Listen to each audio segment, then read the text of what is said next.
दोस्तों, आज हमारे गुरुकुल सिविल संस्थान के इस ऑनलाइन वीडियो में आप सभी का स्वागत है। आज हम लोग हिंदी भाषा में पर्यायवाचियों के बारे में डिस्कस करने जा रहे हैं। पर्यायवाची पर चर्चा करेंगे, जो एक हिंदी में बहुत महत्वपूर्ण टॉपिक है, बहुत महत्वपूर्ण चैप्टर है। क्योंकि जब भी हम कोई सरकारी नौकरी प्राप्त करने का प्रयास करते हैं तो उसकी परीक्षा में हम देखते हैं कि जितनी उत्तर प्रदेश की नौकरियां हैं सब में हिंदी आती है। अब तो सी-सेट में भी हिंदी आती है। आप देखते हैं कि हिंदी हमारी मातृभाषा है और फिर भी जब मार्क्स की बात आती है तो पता चला हिंदी में इतने नंबर कम रह गए। लेकिन अगर आप विधिवत हिंदी को तवज्जो दें तो ये आपकी प्रॉब्लम दूर हो जाएगी। हम आते हैं अपने इस महत्वपूर्ण चैप्टर पर, विषय पर। मुद्दा पर्यायवाची का है। पर्यायवाची मीन्स पर्याय यानी विकल्प। इसके शब्दों से ही ऐसा लगता है कि एक स्थान पर दूसरे शब्द का चयन, यानी ऑप्शन का मतलब एक की जगह दूसरी चीज को आप चूज कर सकते हैं। तो आप देखिए, पर्यायवाची का मतलब है, आप सरल शब्दों में कहते हैं, समानार्थी शब्द। यानी ऐसे शब्द किसी स्थान पर उनको अनेक नामों से पुकारा जा सके,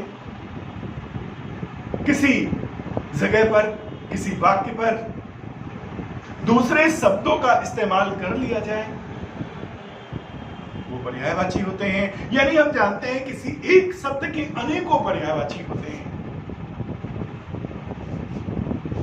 हमारी हिंदी का अलंकरण है, जो हमारा साहित्य पर्यायवाची शब्द समूह में एक शब्द, रस, इस प्रकार की चीजों को समाहित कर करके लेकर के चलता है, उसका साहित्य वास्तव में सर्वांगीण होता है। तो जब हम किसी विश्लेषण पर चलते हैं, कोई निबंध लिखते हैं, कोई वक्तव्य देते हैं, तो जब हमें एक चीज बार बार बोलनी पड़े या एक ही शब्द बार बार लिखना पड़े, तो साहित्यकार हर जगह अलग अलग शब्दों का इस्तेमाल करने का प्रयास करता है, जिससे कि आपको वो पढ़ने में रोचक लगे, आपको पढ़ने में मन करे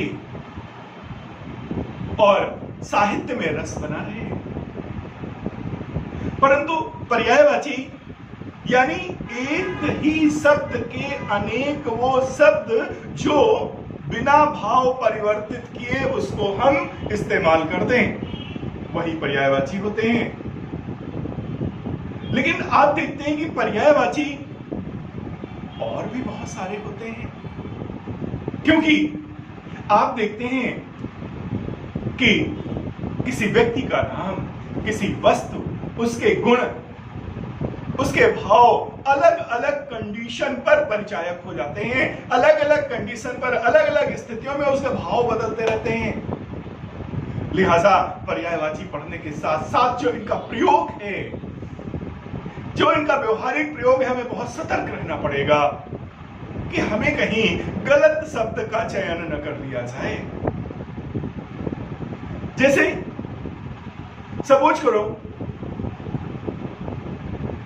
कोई व्यक्ति कुछ अराजक तत्वों से घिरा हुआ है, उनसे बचना है, वो भगवान को पुकारना चाहता है, वो जानता है कि कृष्ण भगवान में इतनी क्षमता है कि वो हमें बचा लेंगे। तो अगर यहां पर वो कहता है, हे बाके बिहारी, हे गोपिका रमण, यानी अब इस स्थिति के अनुसार कृष्ण को पुकारने के ये शब्द सही नहीं है, उचित नहीं है, इनका व्यवहारिक प्रयोग सही नहीं है। इसलिए आपको पुकारना चाहिए कृष्ण निकंदन। क्या? कृष्ण निकंदन, यानी वो संकट मोचन के समय स्थिति से उबारने वाली नामों की परिकल्पना आपके दिमाग में गूंजनी चाहिए। जैसे हम देखते हैं कि हम अपने साहित्यिक वाक्पटुता और उसको सुंदर बनाने के लिए शब्द बदल बदल करके इस्तेमाल करना चाहते हैं और करते हैं, इसलिए पर्यायवाची इस्तेमाल होता है। लेकिन वहां पर कभी कभी क्या होता है, विषय और परिप्रेक्ष्य के अनुसार उसके भाव बदल जाया करते हैं। जैसे कामिनी जगत शब्द अगर हम नारी जगत के लिए इस्तेमाल कर लें तो क्या होगा? हास्यास्पद होगा, हास्यास्पद होगा, यानी वो तर्कसंगत नहीं है। वो शब्द हिंदी भाषा में व्यवहारिक रूप से कहें तो फूफड़ लगेगा, अपमानजनक लगेगा। जैसे गाभिन का तात्पर्य और गर्भिणी का तात्पर्य एक होता है, लेकिन दोनों चीजें अलग अलग होती हैं। हमें नारी जगत के लिए हम गर्भिणी शब्द का इस्तेमाल नहीं कर सकते हैं, वो हमें पशुओं में इस्तेमाल किया जाता है। विषय के परिप्रेक्ष्य के अनुरूप आप देखिए शब्दों का प्रयोग बदल रहा है। इसलिए रामचंद्र शुक्ल ने कहा है कि शब्दों का चयन करने के लिए बहुत सावधानी बरतनी है। क्या सावधानी बरतनी है?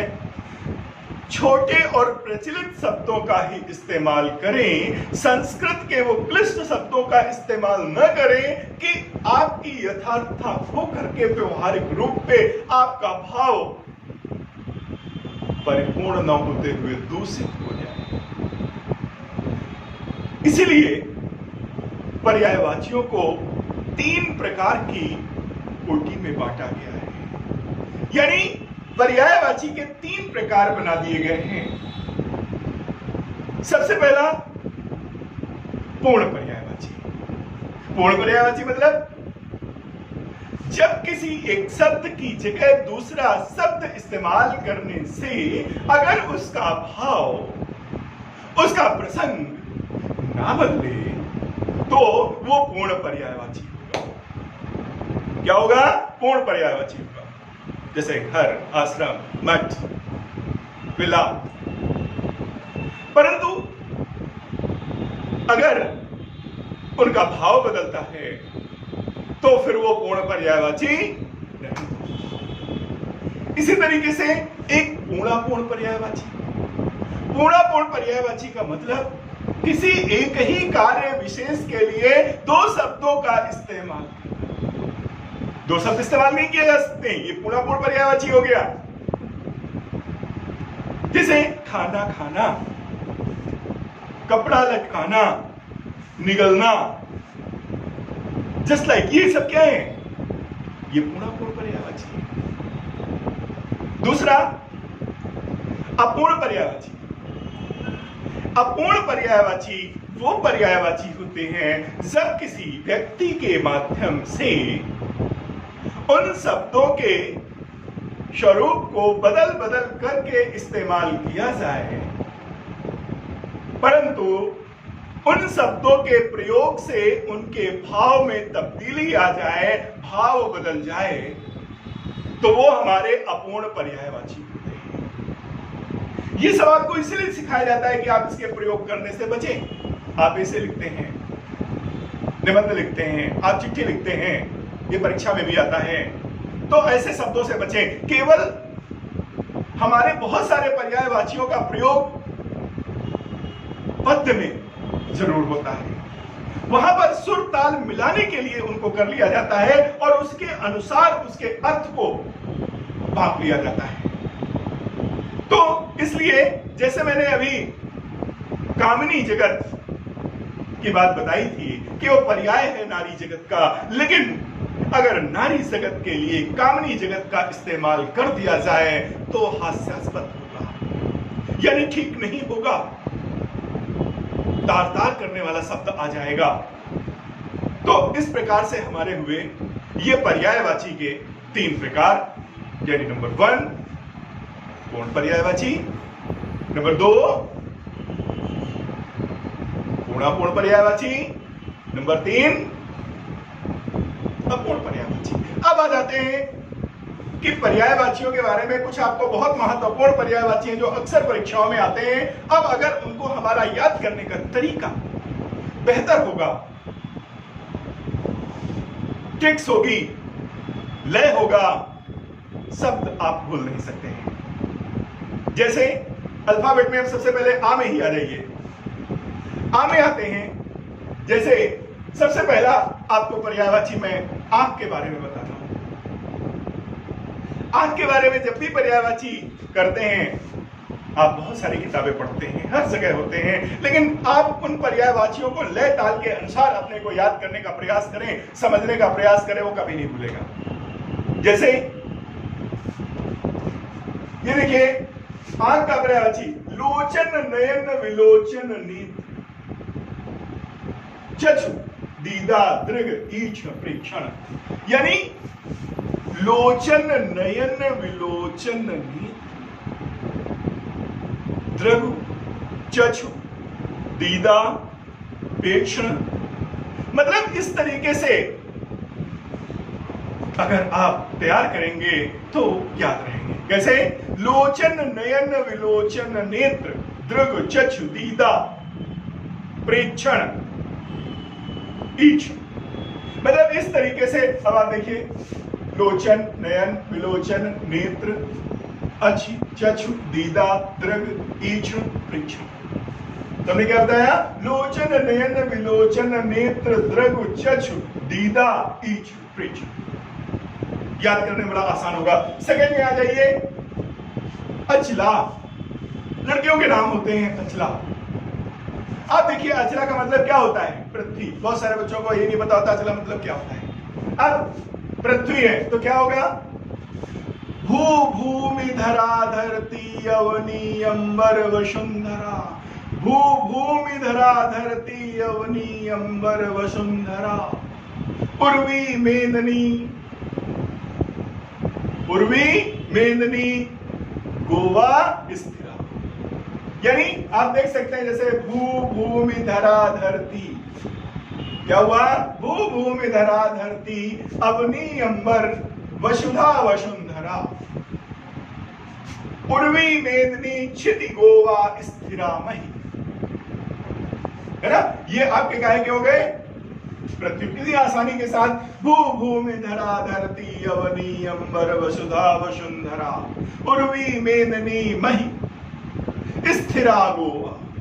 है कि नहीं? अब उसके बाद जैसे आपका आंचल आ गया। आंचल कितना आपका पॉपुलर शब्द है। आंचल एक स्त्री का इज्जत होता है, एक ममता होती है, बच्चे को छांव मिलती है। अब आप देखिए, आंचल का मतलब क्या है? आप देखते हैं, आंचल का पर्यायवाची क्या होगा? दामन दायन छोर किनारा पल्लू। क्या होगा?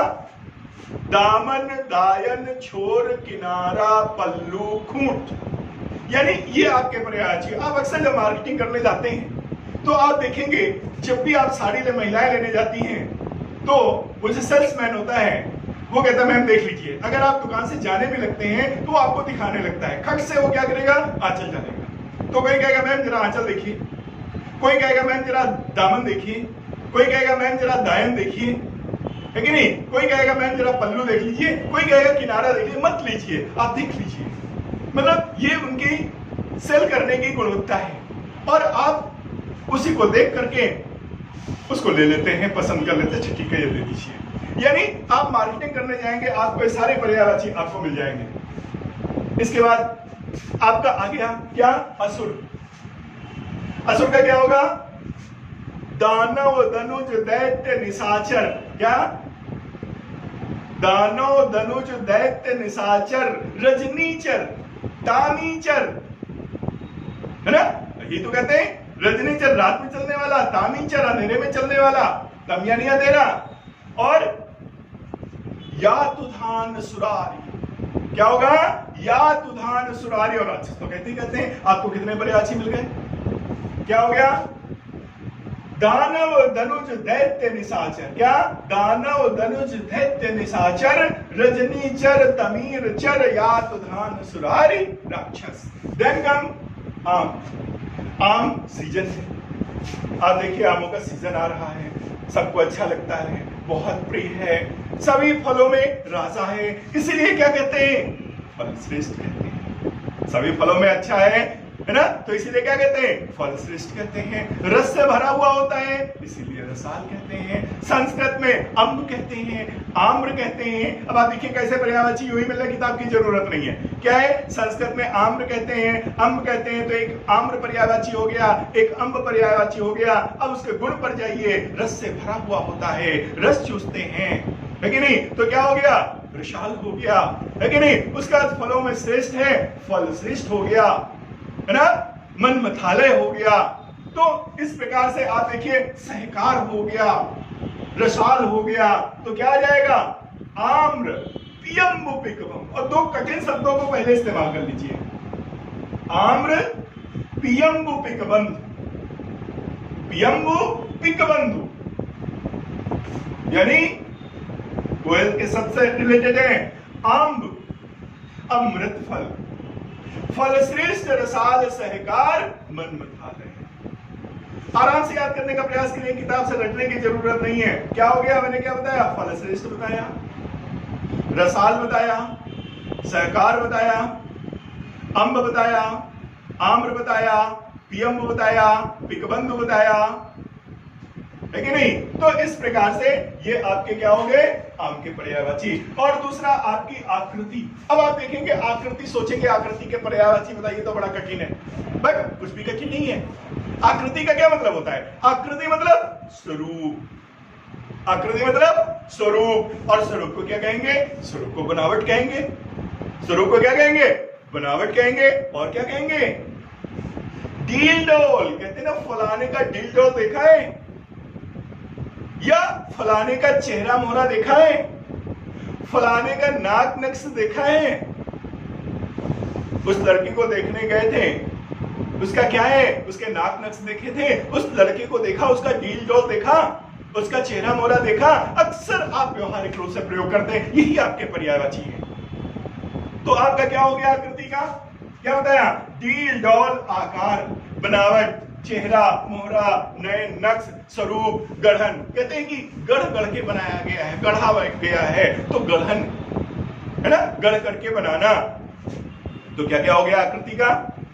स्वरूप, बनावट, आकार, चेहरा मोहरा, नयन नक्श, डील डोल, है कि नहीं? ये आपकी सारी चीजें क्या हो जाएंगी? और गठन। ये आपका आकृति का पर्यायवाची हो गया। और उसके बाद अब आप देखते हैं अश्व। वेरी इंपॉर्टेंट, बहुत पूछा जाता है अश्व, यानी घोड़ा घोटक है तुरंग सैंधव टेक बाजी रविशुद्ध। क्या? अब आप देखिए ऐसे ही आपको याद होना चाहिए। कला है याद करने की, बाकी किसी का दिमाग तेज नहीं होता, सुस्त नहीं होता, व्यवहारिक प्रयोग कितना करते हैं, क्या ट्रिक्स अपनाते हैं। क्या मैंने बोला? घोड़ा घोटक है तुरंग बाजी, सैंधो रविशुद्ध टेक। घोड़ा घोटक है तुरंग, है ना? घोड़ा घोटक है तुरंग, और क्या है? सैंधो बाजी टेक। यानी ये देख लीजिए, घोड़ा घोटक है तुरंग, रविशुद्ध सैंधव टेक बाजी। मैंने आपको कैसे सुरताल में बता दिया? घोड़ा घोटक है तुरंग, घोड़ा घोटक है तुरंग, रविशुद्ध, रविशुद्ध टेक बाजी, है ना? इस तरीके से। देन नेक्स्ट आ जाता है आशय।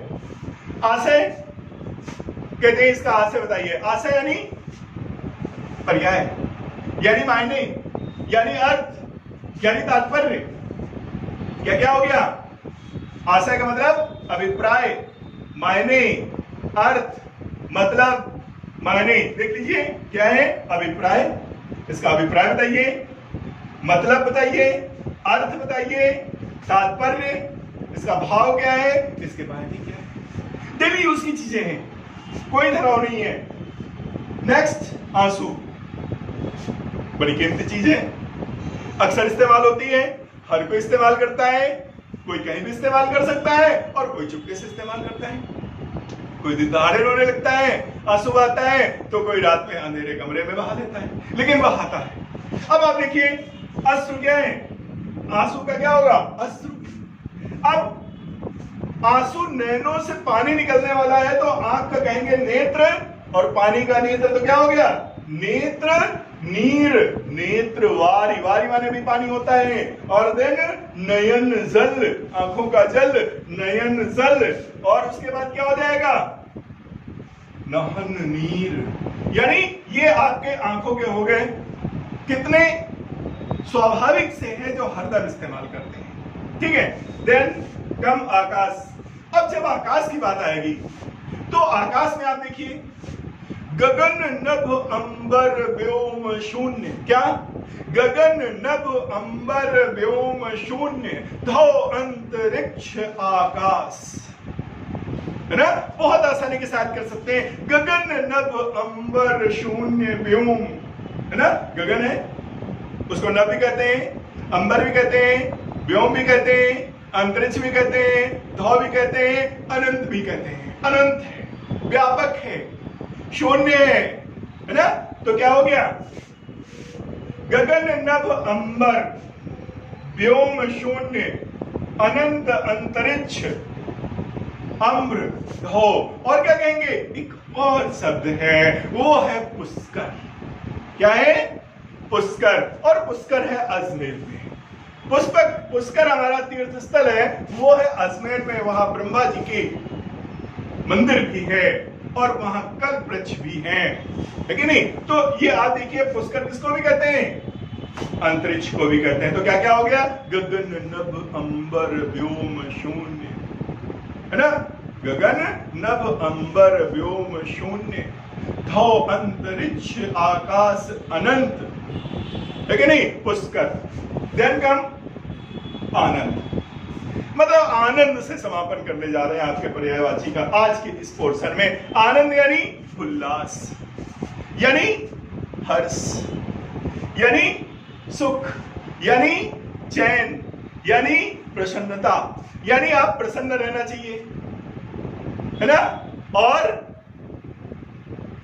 हर्ष मनाते रहना चाहिए, उल्लास के साथ जिए, हर्ष के साथ जियो, है कि नहीं। ये कहते हैं गमगीन न रहो, तो क्या हो जाएगा, आमोद प्रमोद, मोद प्रमोद, क्या कहेंगे, मोद प्रमोद हर्ष उल्लास, आनंद का मोद प्रमोद हर्ष उल्लास, है कि नहीं, और सुख चैन प्रसन्नता, ठीक है। तो हमें इस जीवन को जीना है हर्ष उल्लास के साथ, प्रसन्नता पूर्वक, सुख चैन से जीना है, मोद प्रमोद के साथ जीना है, किसी भी प्रकार से हमें नीरसता के साथ जीवन को जीना नहीं है। अब आपको हम अगले पर्यायवाची अगले टॉपिक में बताएंगे।